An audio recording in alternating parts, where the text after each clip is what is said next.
जय सिया राम। सब सुख लहे तुम्हारी सरना, तुम रक्षक काहू करना। संत महात्माओं में इतनी शक्ति होती है कि व्यक्ति के दुर्भाग्य को बदलकर सौभाग्य में तब्दील कर दे। बाबा नीम करुणी जी महाराज ऐसे अलौकिक, ऐसे दिव्य संत हैं जो आज भी अपने भक्तों के दुर्भाग्य को मिटा डालते हैं।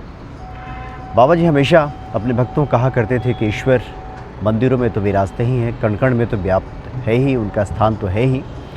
लेकिन व्यक्ति अगर प्रत्येक वस्तु में, अगर प्रत्येक जीव में अगर ईश्वर का दर्शन व्यक्ति करने लगे तो फिर ईश्वर उसके समस्त कार्य को स्वयं संपादित करने लगते हैं। वो कहते थे कि ये आवश्यक है कि व्यक्ति भक्ति में उतरे, क्योंकि शुरुआती दिनों में व्यक्ति के भीतर वो भक्ति भाव नहीं होता। लेकिन इसका मतलब ये नहीं है कि वो ईश्वर का पूजन ना करे, क्योंकि जैसे ही वो मंदिर जाकर दर्शन करना शुरू करेगा, पूजन करेगा, हनुमान चालीसा का पाठ करेगा, एक ऐसी विशेष परिस्थिति आएगी कि उसके भीतर, उसके हृदय में ये भक्ति का बीज अंकुरित होने लगेगा। इसलिए बाबा कहते थे कि आवश्यक ये है कि प्रत्येक व्यक्ति ईश्वर दर्शन करे, हनुमान चालीसा का पाठ करे। एक बार की बात है, एक व्यक्ति नैनीताल घूमने के लिए गए।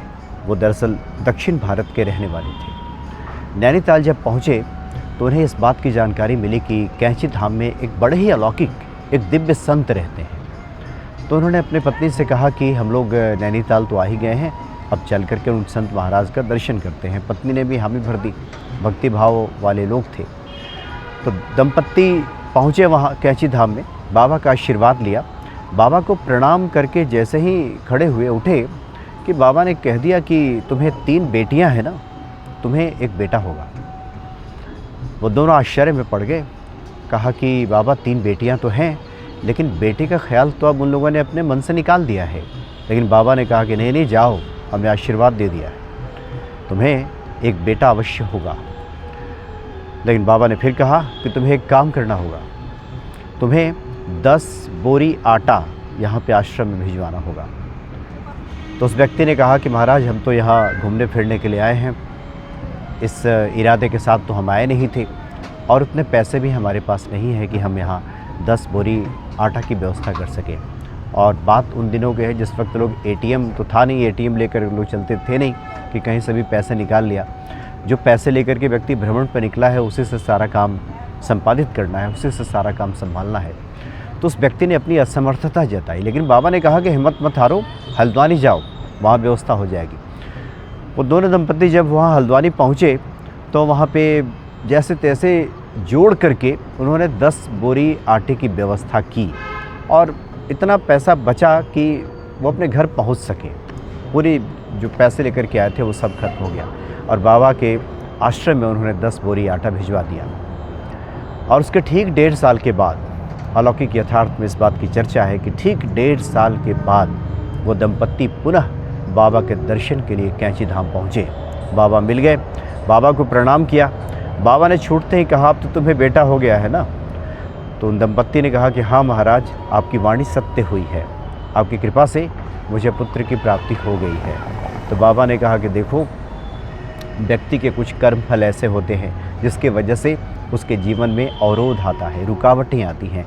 उसी अवरोध को दूर करने के लिए हमने तुमसे कहा था कि 10 बोरी आटा यहाँ पे भिजवा दो। व्यक्ति का जो कर्म फल है, उसके पुण्य कार्यों से, पुण्य कर्मों से वो जो अवरोध है वो खत्म हो जाता है। जो पुण्य फलों की प्राप्ति में जो बाधक तत्व हैं, कुछ इस प्रकार के कृत्य से दूर हो जाते हैं। तो बाबा इस तरह की भी व्यवस्था बना दिया करते थे अपने भक्तों के लिए।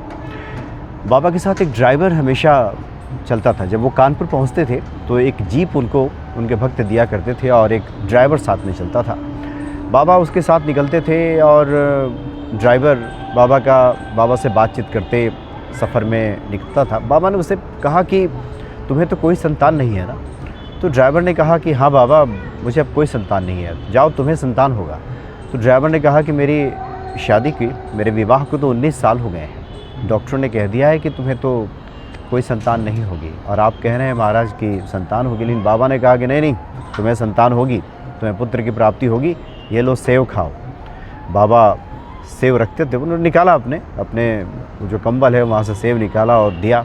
जैसे कि बाबा का स्वभाव था, जो कुछ भी रहता था कभी पूरी निकाल कर दे दिया, कभी सेव दे दिया।